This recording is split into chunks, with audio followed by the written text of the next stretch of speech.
Last લેક્ચરમાં દાખલા number 8 chapter number 2 ભાગીદારી પેઢીના વાર્ષિક હિસાબોમાં દાખલા નંબર 8 કમ્પ્લીટ કર્યો હતો. હવે વાત કરીએ છીએ દાખલા નંબર 9. તો દાખલા નંબર 9માં પાર્થિવ અને પ્રિયા એક ભાગીદારી પેઢીના ભાગીદાર છે. બે ભાગીદાર તમને આપેલા છે. 31/3/17ના રોજ કાચા સરવાઈ અને હવાલાઓ પરથી ભાગીદારી પેઢીના વાર્ષિક હિસાબો તૈયાર કરો. વાર્ષિક હિસાબો તૈયાર કરવાનું તમને કીધું હોય એટલે તમારે 5 ખાતા ડ્રો કરી દેવાના. પણ એની પહેલાં તમારે કાચા સરવાઈમાં જોઈ લેવાનું તમને ક્યાંય નફા નુકસાનની કે વેપાર ખાતાની બાકી નથી આપીને. તો અહીંયા ઉધાર અને જમા એવી કોઈ બાકી આપેલી નથી. તો 5 ખાતા બનાવીશ. પહેલું વેપાર ખાતું, નફા નુકસાન ખાતું, ફાળવણી ખાતું, મૂડી ખાતા. અહીંયા ચાલુ ખાતા આપ્યા નથી તો મૂડી ખાતા બનાવીશું. અને લાસ્ટમાં પાકું સરવાયું આ 5 ખાતા અને નીચે જરૂરી ગણતરી બતાવીશું. હવે સ્ટાર્ટ કરીએ છીએ. પહેલો હવાલો. મૂડી પર 8% લેખે અને ઉપાડ પર 12% લેખે વ્યાજ ગણવાનું છે. પાર્થિવે દર માસના અંતે 400 અને પ્રિયાએ 1/10/16ના રોજ ઉપાડ કર્યો છે. એકમાં જ બે હવાલા તમને ભેગા આપ્યા છે. તો પહેલાં આપણે મૂડીનો હવાલો સોલ્વ કરી દઈએ છીએ. તો મૂડી પર 8% લેખે વ્યાજ ગણવાનું છે. તો અંદર જોઈને મૂડી આવશે. મૂડી ખાતામાં ભાગીદારોના મૂડી ખાતાની જમા બાજુ બાકી આગળ લાવ્યા. અંદર પાર્થિવની મૂડી આપી છે 24,000 અને પ્રિયાની મૂડી આપી છે 16,000. હવે આ શરૂઆતની મૂડી પર વ્યાજ ગણવાનું છે. ટકાવારી છે 8% લેખે. તો મૂડી પર વ્યાજ 24,000ના 8% 1920, 16,000ના 8% 1280. એની બીજી અસર ફાળવણી ખાતાની ઉધાર બાજુ મૂડી પર વ્યાજ પાર્થિવ અને પ્રિયા 1920, 1280 ટોટલ 3200 રૂપિયા. હવે આગળ વાત કરીએ છીએ ઉપાડ પર વ્યાજ. ઉપાડ પર અહીંયા 12% વ્યાજ તમારે ગણવાનું છે. પરંતુ એમાં તમને ઉપાડની રકમ અલગ અલગ આપી છે. જુઓ, પાર્થિવે દર માસના અંતે, યાદ છે મેં ચેપ્ટર 1 જ્યારે તમને ચલાવ્યો ત્યારે ઉપાડ પર વ્યાજ અંગેની 4 નોંધ તમને લખાવી હતી. એમાંની પહેલી નોંધ છે દર માસના અંતે ઉપાડ કરે છે તો આપણે 66/12 લેવાની વખત મેં તમને શીખવાડ્યું હતું. તો ગણતરીમાં આવી જઈએ છે પાર્થિવ. અહીંયા એનો ઉપાડ આપેલો છે 400 રૂપિયા. માટે એનો જે ઉપાડ છે 4800 રૂપિયા એ ધ્યાનમાં લઈશું નહીં. આ ધ્યાન રાખજો. તમને હવાલામાં ઉપાડ આપેલો છે 400 રૂપિયા. જો ના આપ્યો હોત તો હું આ રકમ પર કેલ્ક્યુલેટ કરે. તો 400 ગુણ્યા 12%. હવે 66/12 કેમ આવ્યું? તો એક વર્ડ વાપર્યો છે અંદર. શું વાપર્યો છે? દર માસના અંતે. શરૂઆત કે તો 78/12, અંત કે તો 66/12. આવી ચેપ્ટર 1 માં આપણે ચર્ચા કરી છે. ઇક્વલ ટુ 264 રૂપિયા. તો ઉપાડ અંદર પહેલા મેં લખેલો છે. ઉપાડ ખાતે અંદર તમને ઉપાડ આપેલો છે દાખલામાં 4800 અને 3200. પાર્થિવ અને પ્રિયાનો ઉપાડ તમને અંદર આપેલો છે. ઉપાડ પર વ્યાજ એમાં પાર્થિવનું આવ્યું 264 રૂપિયા જે અહીંયા મેં લખેલું છે. હવે વાત કરીએ છીએ પ્રિયા. તો પ્રિયા કઈ તારીખે ઉપાડ કર્યા છે? તો પ્રિયાએ 1/10/16ના રોજ ઉપાડ કર્યો છે. તમને અંદર ઉપાડની રકમ આપી નથી. ઉપાડની રકમ નથી આપી તો તમારે 3200 પર કેલ્ક્યુલેશન કરવાનું રહેશે. તો 3200 ગુણ્યા 12% ગુણ્યા હવે કઈ તારીખે ઉપાડ કર્યો છે? 1/10/16 થી 31/3/17. કેટલા મહિના? 10, 11, 12, 1, 2 અને 3. 6 માસ થયા. 6/12 192 રૂપિયા. 192. એની બીજી અસર ફાળવણી ખાતાની જમા બાજુ ઉપાડ પર વ્યાજ પાર્થિવ અને પ્રિયા કુલ રકમ 456. આ તમારો પહેલો હવાલો પૂરો થયો. હવે વાત કરીએ છીએ હવાલો નંબર 2. રૂપિયા 10,000ના ઉધાર વેચાણની નોંધ કરવાની બાકી છે. એટલે વેચાણ કર્યું છે પણ નોંધ કરવાની કેવી રહી ગઈ છે? બાકી રહી ગઈ છે. એને કહેવાય નહીં નોંધેલ વેચાણ. અંદર તમને વેચાણ આપ્યું છે 2 લાખ રૂપિયા. વેચાણ આપ્યું છે 2 લાખ રૂપિયા પ્લસ નહીં નોંધેલ 10,000. કુલ સરવાળો 2,10,000.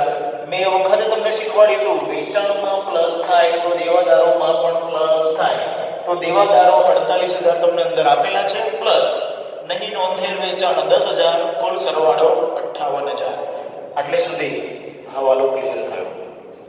એના પછી આગળ એવું કીધું છે તથા માર્ચ 2017ની વેચાણ નોંધનો સરવાળો ભૂલથી 2000 વધુ ગણાયો છે. કોઈ રકમ ભૂલથી ગણાઈ ગઈ હોય તો આપણે બાદ કરવી પડે. જો ઓછી ગણાઈ ગઈ હોય તો પ્લસ કરવી પડે. આવું મેં આગળ પણ તમને ચર્ચા કરી છે. તો અહીંયા વેચાણ નોંધનો સરવાળો ભૂલથી 2000 ગણાઈ ગયો છે વધુ.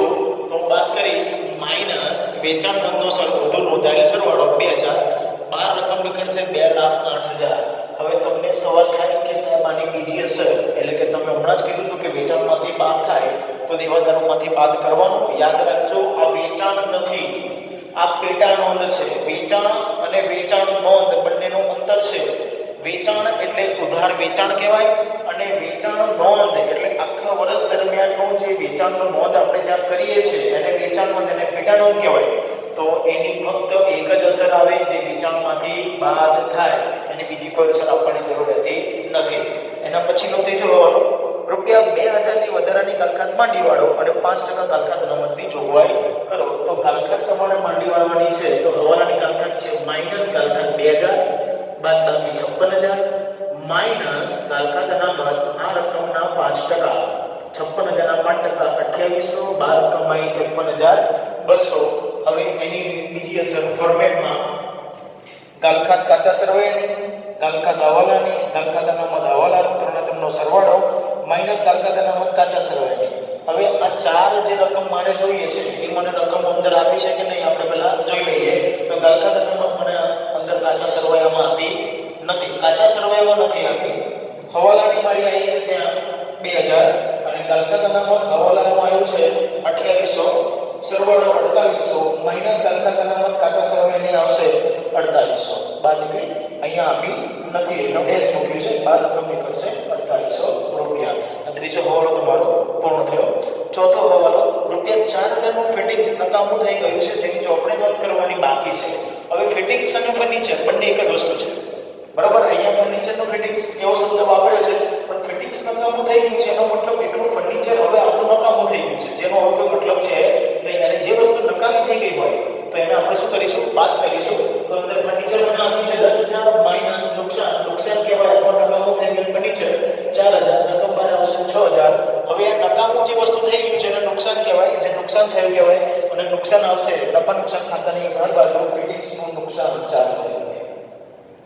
એના પછી વાત કરીએ છીએ પાંચમો હવાલો, એક ગ્રાહકને માલ પૂરો પાડવાનો કરાર પૂરો નહીં કરી શકવા બદલ કોર્ટે 4,000 ચૂકવવાનો દાવો મંજૂર કર્યો છે. હવે આ કેવી વસ્તુ છે ધ્યાન આપજો. કોઈ વેપારી છે અને કોઈ ગ્રાહક છે. તો વેપારીએ કોઈને વાયદો કર્યો હશે, તો કોઈ કંપનીએ વાયદો કર્યો હશે, તો પેઢીએ વાયદો કર્યો હશે કે ભાઈ હું આ ટાઈમની અંદર તમને પૈસા ચૂકવી આપીશ કે માલ ચૂકવી આપીશ, બરાબર. એ સમયમાં એને પૈસા કે માલ નથી ચૂકવી આપ્યા, બરાબર.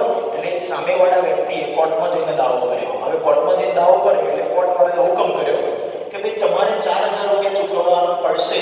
અહીંયા તમને 4,000ની રકમ આપી છે, 4,000 તમારે એ પાર્ટીને ચૂકવવા પડશે. તમે ખોટો વાયદો કર્યો છે માટે તો એ કંપની માટે, પેઢી માટે નુકસાન થયું. હજુ પૈસા ચૂકવ્યા નથી, ચૂકવવાના છે. કોર્ટે ખાલી હુકમ કર્યો છે.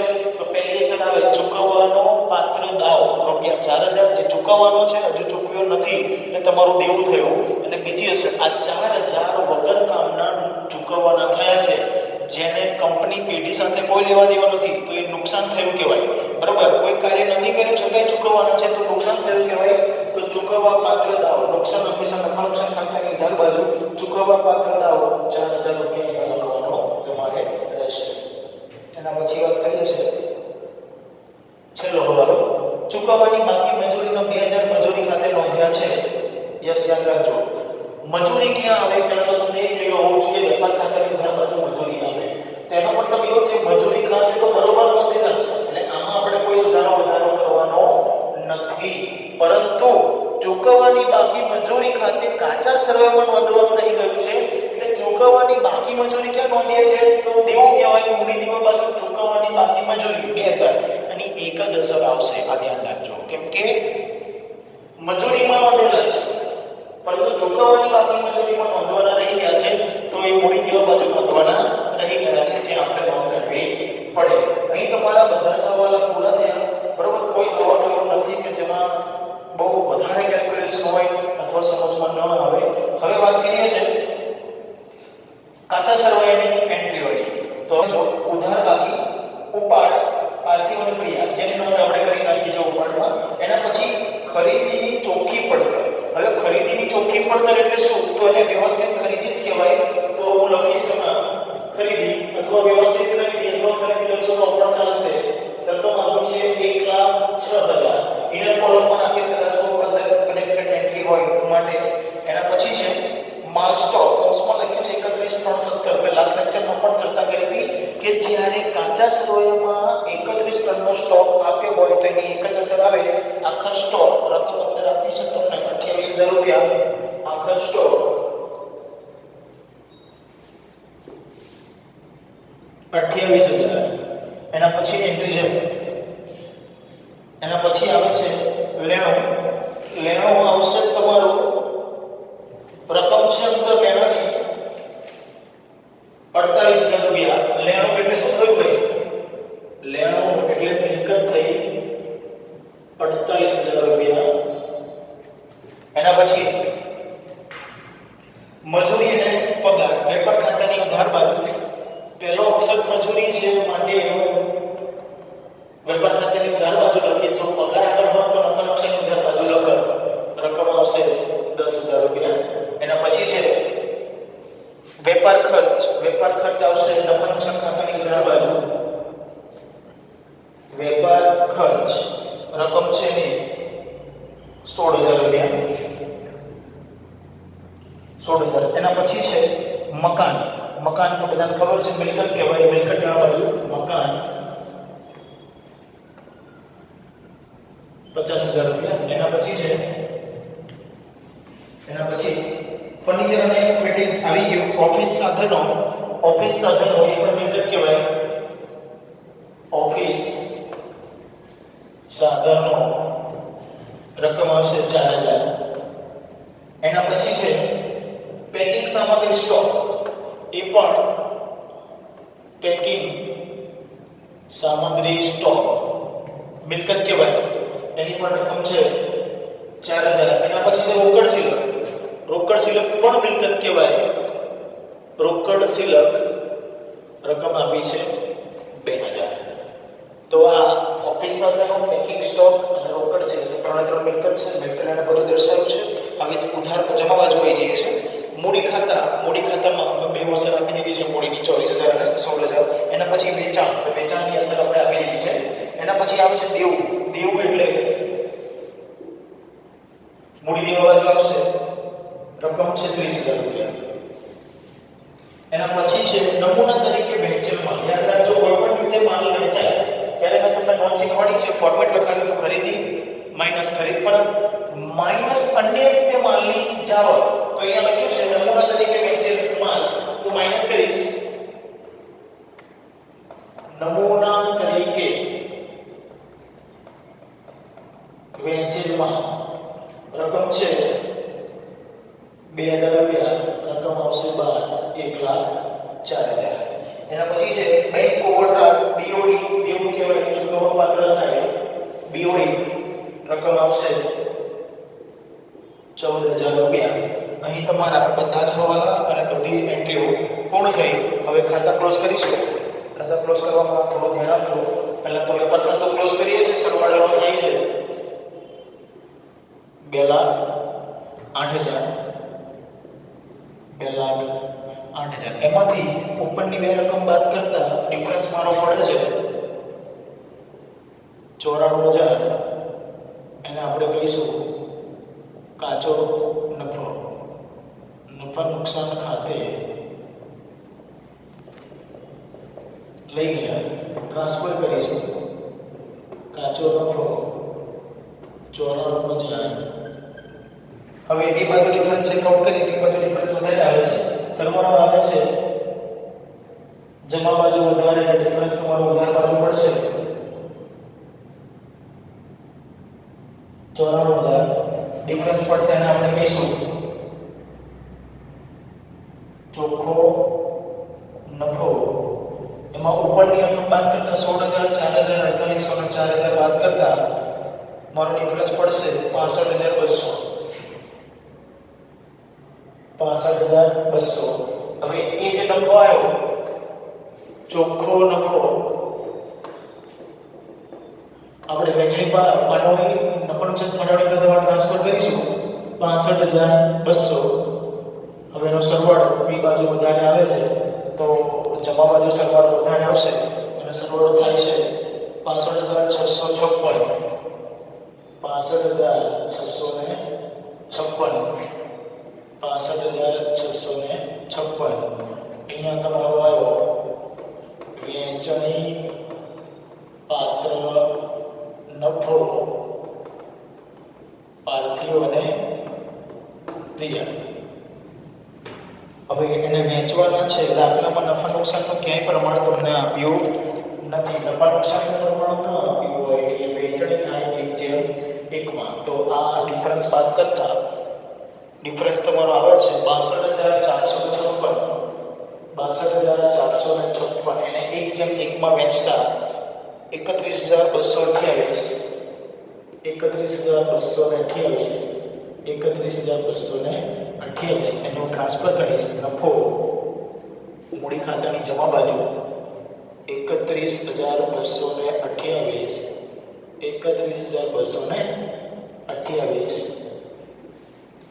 હવે પાર્થિવ એટલે કે મૂડી ખાતાની જમા બાજુનો સરવાળો કેટલો આવે છે? 57,128 અને આ બાજુ સરવાળો આવે છે 48,508.